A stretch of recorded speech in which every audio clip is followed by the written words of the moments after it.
In 1983, a man named Kevin created a virtual world called the Tron system. One part of this system is called the Grid, where experiments of any kind can be performed much faster than in the real world. Kevin somehow uploaded his own body into this world. The story now shifts to the year 2025. We find Julian, the owner of Dillinger Systems, who has created a super soldier program based on the Grid, a soldier named Eris. After years of training, Eris has become so powerful that she can fight multiple enemies at once. Julian considers Eris the ace of his company. He now holds a special presentation for investors. After all, the investors donned safety glasses. A huge machine activated, using multiple lasers to create a tank in the center of the room. This tank was loaded with modern weapons, ready to fight any kind of war. Julian told the investors that he had built this tank within a grid system and brought it into the real world using lasers. Now that it's built once, you can copy it as many times as you want. Using this technology, we can build a large number of tanks in just a few minutes. We can defeat any army in the world. He also showed his soldier, Eris, who emerged from inside the tank. He explained that Eris was extremely powerful. He had complete control over him, so he couldn't betray him. Even if Eris died in battle, it wouldn't matter. We'd print another one in 2 minutes. Just then, a crack of thunder came from outside, and Eris told everyone that it was going to rain soon. Everyone laughed. The investors were very pleased with Julian's presentation and agreed to work with him. After the investors left, Eris went outside and was surprised to see a firefly in the rain, as he had never experienced such a thing in the real world before. Then suddenly, both Eris and tank vanish into pieces, and it's revealed that the programs will only survive in the real world for 29 minutes. Julian's mother, Elizabeth, warns him that it's unfair to deceive the investors. Tell them everything will disappear after 29 minutes. But Julian tells his mother, "I'll find the permanence code. Once I find the permanence code, my programs will be able to live in the real world forever." But Elizabeth reminds him that he must do something within 6 months, or these investors will tear him apart. Kevin, the inventor of the Tron system, hid the permanence code somewhere so that no one could create dangerous things in the grid and bring them back to the real world permanently. And no one knows where this code is. Next, we see Eve, Kevin's daughter in Alaska. She arrives at a private station Kevin built. Later, her sister Tess uses this space, but she later dies of cancer. As soon as Eve turned on the computer, she received a test message which made her very emotional. A short while later, her friend Seth arrived. Tess had dedicated her entire life to finding the permanent code, and now Eve and Seth were going to carry forward her mission together. For 4 days, in the freezing cold, they sifted through vast amounts of old data. Finally, they found a strange code shaped like DNA. To test the code, they designed an orange's stomach inside the grid, and then, using lasers, brought it back to life. They carefully set a stopwatch to see if the tree would still be there after 29 minutes, but nothing happened to the tree. Meanwhile, Ares woke up again in the grid, but this time he was terrified. Julian's words wouldn't leave his mind. He was telling Ares that even if this one was destroyed, they would create another. His second-in-command, Athena, asked how the trip to the other world went. Ares told her that the rain felt different. Ethnicus didn't understand what she was saying because they couldn't feel anything. They weren't human. The next night, Encom holds a major event to launch its latest game. Their chief technology officer, AJ, is deeply distressed, and the media is spreading the news of his absence from the event throughout the city. Meanwhile, Elizabeth discovers that Julian is about to hack Encom, knowing that Eve is also after the permanent code. Elizabeth insists it's too risky, but Julian ignores his mother's advice and sends his troops to steal Eve's user files. Soon, Eris, Athena, and some other troops infiltrate Encom's servers within the grid. Using a special weapon, they open a hole in the building's wall, allowing them to enter. Just then, a guard in the real world receives an alert. Julian's team easily kills the digital guards, and Eris gains access to the information block, where Julian gains access to Encom's entire system. However, the security programs have already been activated. Eris's attention was drawn to a video interview in which Eve expressed profound insights into the relationship between the programs designed within the grid and humanity. Her words weren't like Julian's, "If they die, they'll be reborn." But then Eris remembered his mission and quickly began gathering files. As the team attempted to escape, Encom security arrived to stop them, and a fierce battle ensued. Encom had a large force, but Eris and his team were ready to defeat any force. They easily defeated the guards and began to leave. However, Eris stayed behind when he realized that one of his comrades was still fighting. He was injured. Athena then declared that he would come back to life no matter what, but Eris went to save him. He bravely dodged the guards' attacks, killing them and saving his comrade. Julian became increasingly frustrated with the delays his soldiers were taking and the immense load on his server. He deliberately detonated his program, taking down the entire Incom server along with his soldiers. AJ's presentation was also ruined and the game launch had to be cancelled. Sometime later, Eris regained consciousness in his room and noticed that his injured comrade hadn't returned. He confronted Julian about this, and Julian declared that anyone who failed would be eliminated. Hearing this, Eris was shaken to the core. Julian then gave him a new mission. He must find Eve at all costs. Julian then received a call from AJ. AJ was furious. He threatened Julian, saying he knew about the 29-minute limit and that if he told his investors, he would be dead. But Julian instead teased him, asking, "Where is your mistress Eve? You bark at her command, dog?" AJ angrily hung up. A few days later, Eve and Seth left Alaska, bringing the oranges they had brought from the grid. As soon as their phones regained network, AJ immediately called Eve and angrily explained what had happened. Eve calmed him down, telling him she had found the code. Meanwhile, Ares began looking through all of Eve's files, and through them he learned more about humans and life. He began to understand emotions like happiness and sadness. Julian, upon learning of Eve's location in the real world, immediately brought Ares and Athena from the grid to the real world with some bikes and tasked them with finding Eve within 29 minutes. Meanwhile, Eve left a private airport on a bike. Julian had located her from a roadside camera, and Ares and Athena immediately followed. As soon as Eve realized she was being followed, she increased her speed, attracting the attention of the police. When the police began chasing Eve, Ares fired a laser beam from her bike, cutting the police car in two. Eve increased her speed, but Athena came very close. However, Eve suddenly turned her bike and took another highway. Just then, a bus suddenly stopped, blocking the entire road, leaving Ares behind. However, Athena continued the pursuit, chasing Eve into a parking garage. Eve hid behind some vehicles, and as Athena came onto a ramp, Eve threw her bike at her, knocking her down. Just then, Ares received an alert that Athena had been attacked. He quickly rode his bike to the location. Athena quickly recovered and began climbing the ramp. However, Eve stole her bike and immediately fled. As soon as she got onto the road, Ares had arrived and started chasing her again. He used his laser beam to stop Eve, but Eve somehow managed to escape. However, during the chase, several vehicles crashed. Ares was chasing Eve at full speed, but suddenly, a vehicle appeared in front of them. Inside the vehicle was a child, and Ares stopped upon seeing it. This gave Eve a chance to move forward. Julian was watching the entire incident on his screen, and angered by his soldiers' failure, sent some of his men after Eve.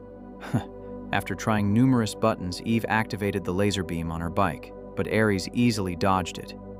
He accelerated the bike even faster, bringing it very close to Eve. Eve was now desperately trying to escape, but the laser beams from both of them caused numerous accidents. A slight misbalance caused the two bikes to collide, causing Eve to jump and fall into a garbage can. Fortunately, she wasn't seriously injured and immediately ran for her life. Ares followed on foot. They both ran to the seashore. Eve, realizing she was caught, broke the drive containing the permanent code and threw it into the water. Ares was about to reach her, but suddenly his body weakened. Her 29 minutes were almost over. Only then did Eve realize Ares was a program. Suddenly, both Ares and Athena were transported back to the digital world. Just then, a helicopter arrived, and Julian's men, using a special gun, took control of Eve and sent her into the grid. They captured Eve, but the devastation caused today was all over the news, and Elizabeth began to complain that Julian was overstepping his bounds. Julian replied, "The world will forgive me, just once I get hold of the permanent code." Meanwhile, inside the grid, Ares and Athena completed Eve's digitization process, finally giving her an identity disk and activating it. They knew the permanence code was now hidden inside Eve, having seen it once. But a little investigation revealed that forcibly extracting the code would kill Eve. Athena wasn't bothered by this. However, Ares stopped the soldiers and told Julian of her concerns. Julian replied, "Your job is to do what I say without complaint, okay? I need that code at any cost, no matter what happens to Eve." Even after hearing all this, Eris went into the room and lied to Athena, saying Julian was busy with something. So we have to wait until we get new orders. With that, Eris sent everyone away. But Athena immediately contacted Julian and told him that something was wrong with Eris and that he was talking strangely. Julian then ordered him to get the code and kill both Eris and Eve. Meanwhile, Eris asks Eve who she should trust. Eve replies, "Never trust Julian because he's a very selfish man. He only thinks about himself. He doesn't care if anyone else lives or dies." Just then, Athena returns with 2 of her soldiers and prepares to attack. But Eris strikes the ground with his disc, creating a hole. Both he and Eve fall off the grid. As they fall, they collide with several lights and finally land underwater. Eris swims toward Eve to catch her, then activates a device and flees on his bike. Athena realizes where they might have gone and immediately sends her drones toward them. As Eve passes through the grid, she's astonished by the various lights and coding. Eris explains that a little further on, there's a transfer portal, allowing her to return to the real world, but he would only help if Eve gave him the permanence code. He promised, "I won't help Julian. I want the code for myself." Soon, the drones reached them, and laser beams were activated. Just then, Ares created a protective shield around the bike, and with a huge leap, left the drones behind. Eve finally agreed to his condition, saying, "I'll give you the code." When the drones came closer again, Ares destroyed a cave with his disc, causing a massive explosion. But Ares drove fast enough to avoid the falling debris, and they both jumped into the portal just in time. Now, in Dillinger's office, the laser device brought Ares and Eve back to the real world. Julian sent his men to quickly capture them, but Ares killed everyone in seconds. Ignoring Julian's screams, they stole a van and broke through the gates, fleeing. Burning with rage, Julian brought Athena back to the real world and told her that she was now the commander in place of Ares. He assigned Athena the mission. "I need the code at any cost, no matter what it takes." She was also given a glider and a digital gun to capture Ares and Eve. As soon as Athena left, Elizabeth slapped Julian hard, asking, "What are you doing?" On the road, Eve told Ares that she had found the code in Kevin's old files. This meant that a copy of the code would also be in Kevin's old system, but Ares calculated that they wouldn't be able to reach the Oncom office in 29 minutes in this old C-van. Then they stopped at a gas station, and Eve showed the clerk her face in a photo magazine, saying, "Look, I'm famous. Give me your phone once and I'll pay you a lot." She called Seth and told him to wait for her inside the office with a digitizing gun. She also took the clerk's fast-moving car. Eve promised the man, "I'll pay you a lot of money. Don't worry." Their car was visible on the gas station's security cameras, allowing Athena to pinpoint their location. Ares began driving very fast, but his superb reflexes allowed him to easily evade all the vehicles. During the journey, he told Eve, "I know almost everything about you because I've read all your files, even the messages you've sent with your family." Eve told him that love and grief are part of human life.